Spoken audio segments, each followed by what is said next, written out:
Buenas noches. A continuación hago la intervención acerca de sistemas. Bueno, quisiera hablar acerca de esta palabra, de este tema, y la primera persona que tocó el tema o que mencionó el tema fue von Bertalanffy. Fue el primero en abordar el término de sistemas a través de su libro Teoría General del Sistema. Bueno, ¿qué es sistema? Sistema es la interacción entre los elementos y la unidad global conformada por estos elementos. Posee tres pilares: la organización, la interrelación y la unidad global. ¿Sí? Bueno, según esto, existen, o según la teoría, existen varias formas de dividir los sistemas, o los sistemas se dividen de varias maneras, y según la diferencia y la semejanza.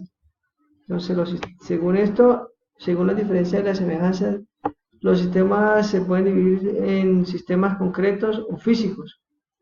Los sistemas concretos o físicos son compuestos por cosas reales como equipos, maquinarias, objetos, y pueden ser descritos en términos cuantitativos de desempeño.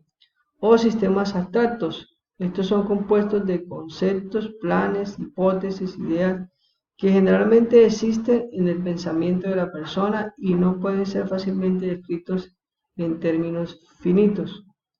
También los sistemas se pueden dividir de acuerdo a su origen. De acuerdo a su origen, los sistemas son naturales o pueden ser naturales o sistemas artificiales.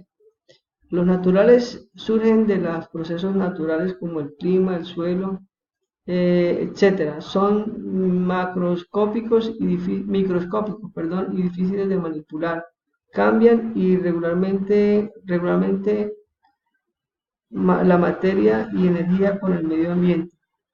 Sistemas artificiales. Estos surgen de la contribución del hombre a la marcha del proceso mediante los objetos. De acuerdo a la complejidad. De acuerdo a la complejidad, los sistemas pueden ser complejos, simples. Estos son dinámicos o complejos descriptivos. No son simples, no son altamente elaborados y profusamente interrelacionados. O excesivamente complejos, extremadamente complicados y que no pueden ser descritos que no pueden ser descritos de forma precisa y detallada. ¿Sí? También de acuerdo a la prevención se pueden clasificar los sistemas. Entonces, de acuerdo a la previsión, un sistema puede ser determinístico, que es aquel en el cual las partes interactúan de forma perfectamente visibles. O un sistema puede ser probabilístico, es aquel para el cual no se puede suministrar una previsión detallada, no es predeterminado. Bueno, todos estos conceptos nos llevan a un término que se llama pensamiento sistemático, que hace parte del sistema o que se deriva de lo que es el sistema. Entonces, pensamiento sistemático aparece formalmente hace 45 años. El término aparece hace 45 años desde la biología a través de van Bertalanffy. Consiste en reconocer la existencia de conceptos genéricos desde la actitud del ser humano, basándose en la percepción del mundo real en términos de totalidades para su análisis y comprensión. Sí, entonces al final de lo que se nos pide, se hace una pregunta de cómo aplicar el pensamiento sistemático para resolver para resolver problemas desde la ingeniería industrial. O sea, cómo aplicamos todo los conceptos de sistema y el concepto de pensamiento sistemático para resolver problemas desde nuestra ingeniería, desde nuestra profesión como ingenieros industriales.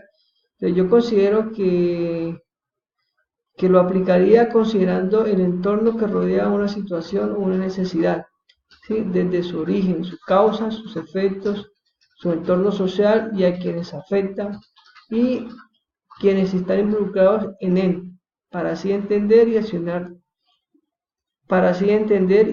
accionar de forma eficaz. Es decir, cada vez que se presenta un problema, una necesidad, una situación, debemos dar un diagnóstico y una solución a este problema. ¿Y cómo lo vamos a hacer o cómo se podría hacer de la mejor manera posible? Bueno, pues teniendo estos conceptos, aplicando estos conceptos y mirando la situación o la solución desde todos los puntos que afecten el problema, ¿no? Que tengan que ver con el problema, su origen, lo que intervienen, quién hace parte del problema.